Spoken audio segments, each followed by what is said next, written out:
How's this for a fact? I can guarantee you. It's 2022, right? Yeah. There are some rural parts of Nigeria that have got no electricity. There is no source for generation. There is no point to distribute energy to people living in the rural parts of these local communities in Nigeria. Whilst in Australia, the regional parts, those places that you would think, okay, this is so country, how do people get in here? They've got electricity. I can't even compare. There's no basis for comparison, you would say, but you know, let that just sink in. Hi guys, welcome back to my channel and welcome back to yet another episode of Culture Shock. I will be tagging this Culture Shock electricity shortage, or what you would say power outage or electricity blackout. Let's get right into it. Before I get into this culture shock, I would like to point out that since economies of the world are sort of coming out from the measures that were put in place to stop or mitigate or manage the spread of coronavirus, there has been a steady rise in the price levels of goods and services. Now, when I say that, it is obvious. Energy has gone up. The price of fuel, coal has gone up massively. The price of grocery goods that you buy, your everyday goods that you purchase, has gone up tenfold. We're talking about inflation. Inflation is hitting big economies of the world, like economies, huge economies of the world, really high. Like, we're not exactly at double digit, but we're heading there.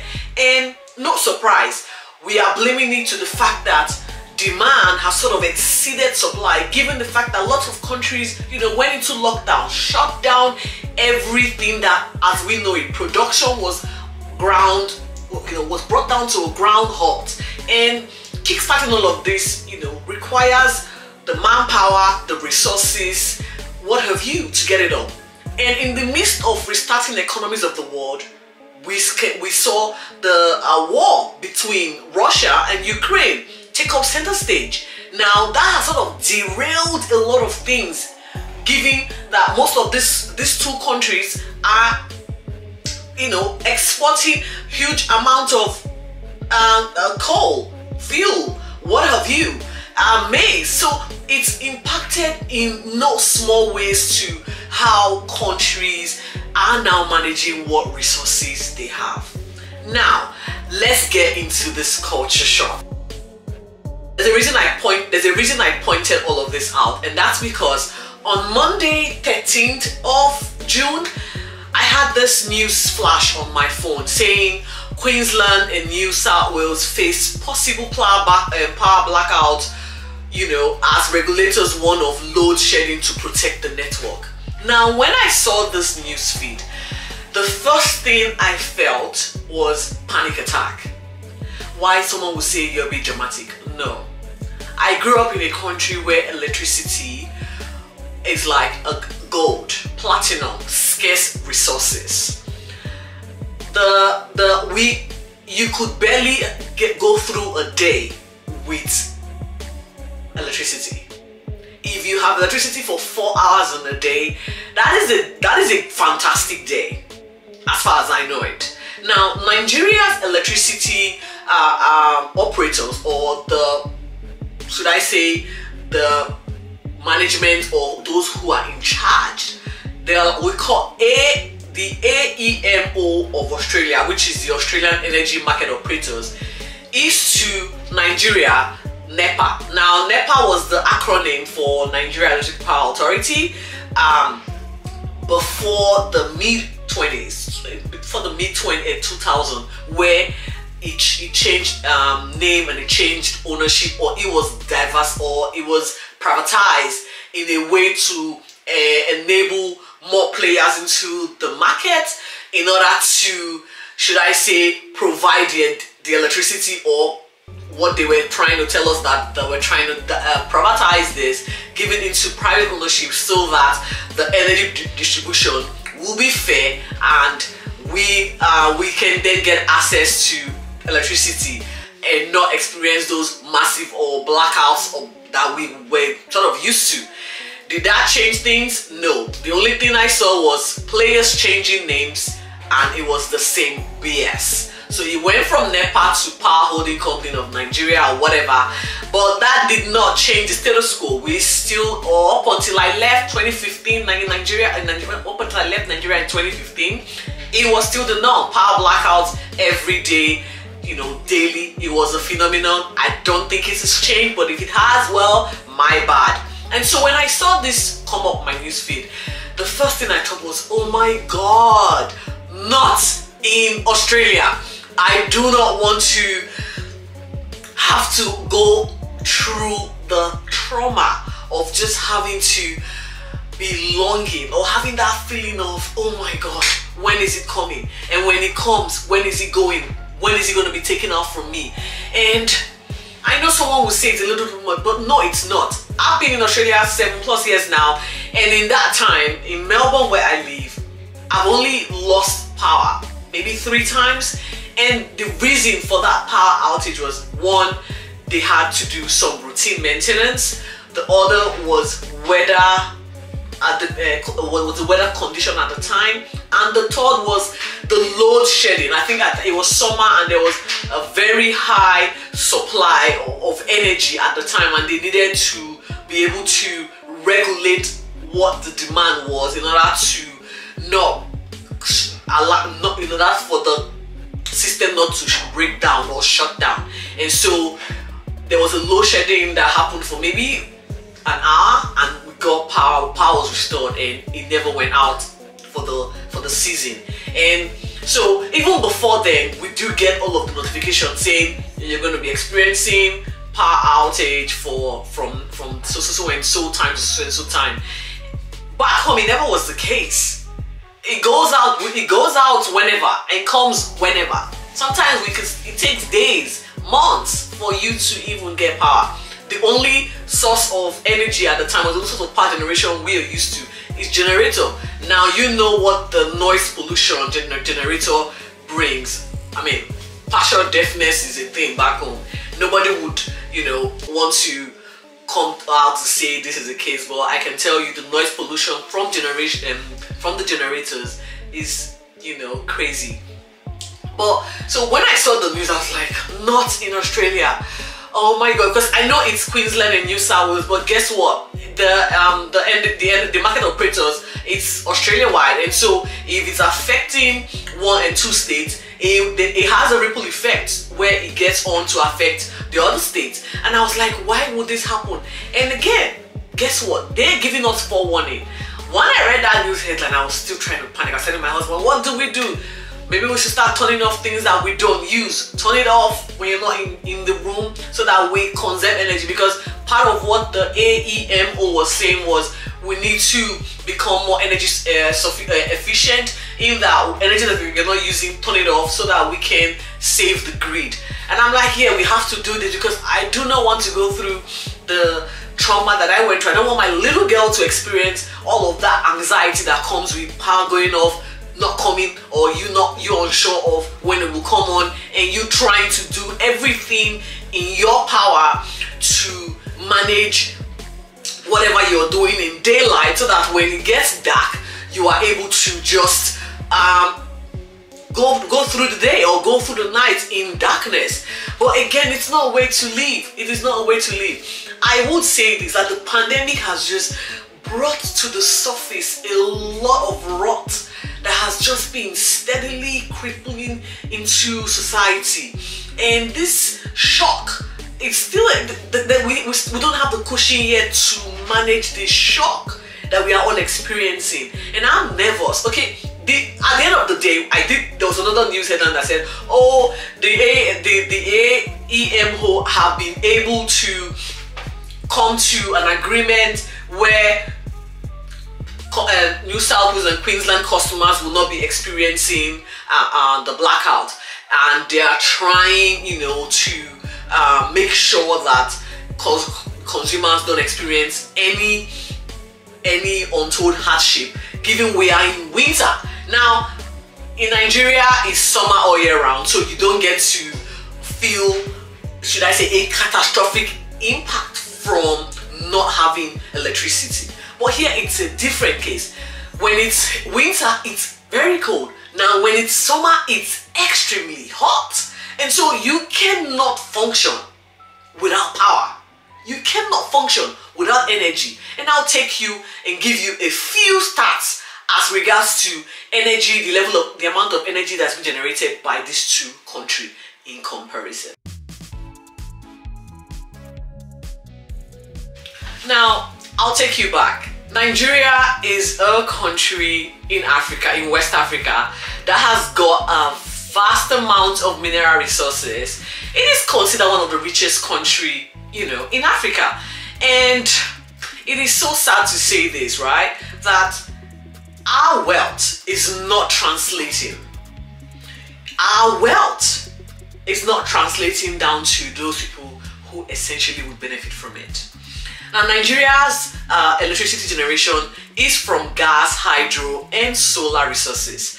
It does have the potential and capacity to generate 12,000 plus megawatts of electrical power from the plants that it has existing. On most days, however, we are only able to generate 4,000 megawatts. Now, I am talking about a country with the population size of 200 million people. Let that sink in. Let that sink in.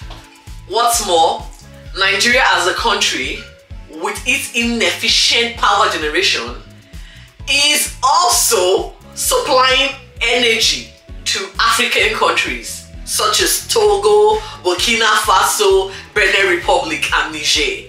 Yes, we can only generate 4,000 megawatts of power for 100 or 200 million people, and also distribute energy to other West African countries, and we can't keep our lights on.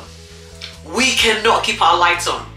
Whilst Australia, energy is derived from renewables, coal, gas, and what have you, and it is able to generate 262,000 plus gigawatts of electricity, of energy in an hour. Guess what? The population of Australia sits at 26 million, and it is able to generate nearly 300,000 gigawatts of power, whilst a country of about 200 million is unable to generate 10,000 megawatts of power. Please make this make sense. It does tell you that how, like, you kind of wonder, how is this possible? I cannot give you that answer because I don't know how it is possible. I don't know how it is possible. Now, the players in the energy market in Australia, you know, there are a lot of them. The players in the energy market in Nigeria, there are also a lot. Energy generation is actually a big issue for Africa, or for Nigeria as I know it. And if a developed country, a developed nation as Australia is struggling at the moment, given the supply-demand issues following the pandemic, with energy supply or energy generation and redistribution of energy to its people, to its 26 million people, imagine if the reverse was the case and Nigeria was, you know, facing this situation. How would that be? I can tell you for a fact, we will be actually, I will probably not be able to have this uploaded because there will be no power. Now, I just want you to understand this. Now, these are at the moment, we are just having the conversation. Now, there's like the foreseeable preventing what's to come.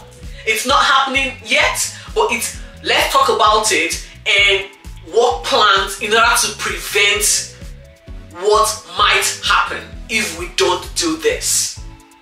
And that's the beauty of the country I'm in. Is the fact that we can foresee something coming, and before it gets here, we're gonna do this, we're gonna do this, we're gonna start doing this. And today is 14th of June or 15th of June, and let me tell you what the Australian energy market operators have done as of right now. They have taken on and temporarily shut down the markets. They've suspended the markets. We're going to take, because we cannot guarantee that there won't be blackout. We cannot guarantee energy consistency. So what do? In order to bridge the gap between high demand and low supply, we're going to suspend trade between the energy operators and take this on so that we can distribute energy regardless of the price or the cost at this point in time to consumers, so that we can keep them warm in winter whilst we renegotiate and see what can be done to reduce going forward the potential of blackouts. Now, I know what this is going to mean for Australians. At some point in the near future, we might be paying a little bit more for energy, but that's okay. That's the price to pay for having light constantly. I hope it's not a long-term thing. I hope at some point there will be renewables coming to play, or renewables will be now, renewable energy will be floated around on a higher prioritized scale, in order for us to be able to say we can generate this amount of power, and we can say we can be able to break whatever barriers or breakpoints that can occur between generation and distribution of energy. I hope that will be the case, and I think that's the goal here. So the shock for me is the fact that I am still trying to wrap my head around why a country with 200 million people ain't got a steady flow of energy. They've got the capacity to generate energy, but they haven't been able to figure out a way to generate energy and then redistribute this energy to people that actually need it. As compared to a country doing all it can, doing everything possible to make sure that the energy they have is sustainable, is good for the environment, and, you know, constant. How good. It's a shock to my system. It's a massive shock to my system. I am still trying to understand how a system is working whilst the other is failing. This is an unusual culture shock for me, but I can tell you this. One of the positives for me living in Australia is the fact that I know that I'm not going to wake up to a power blackout. Or if I would wake up to a power blackout, I will be forewarned.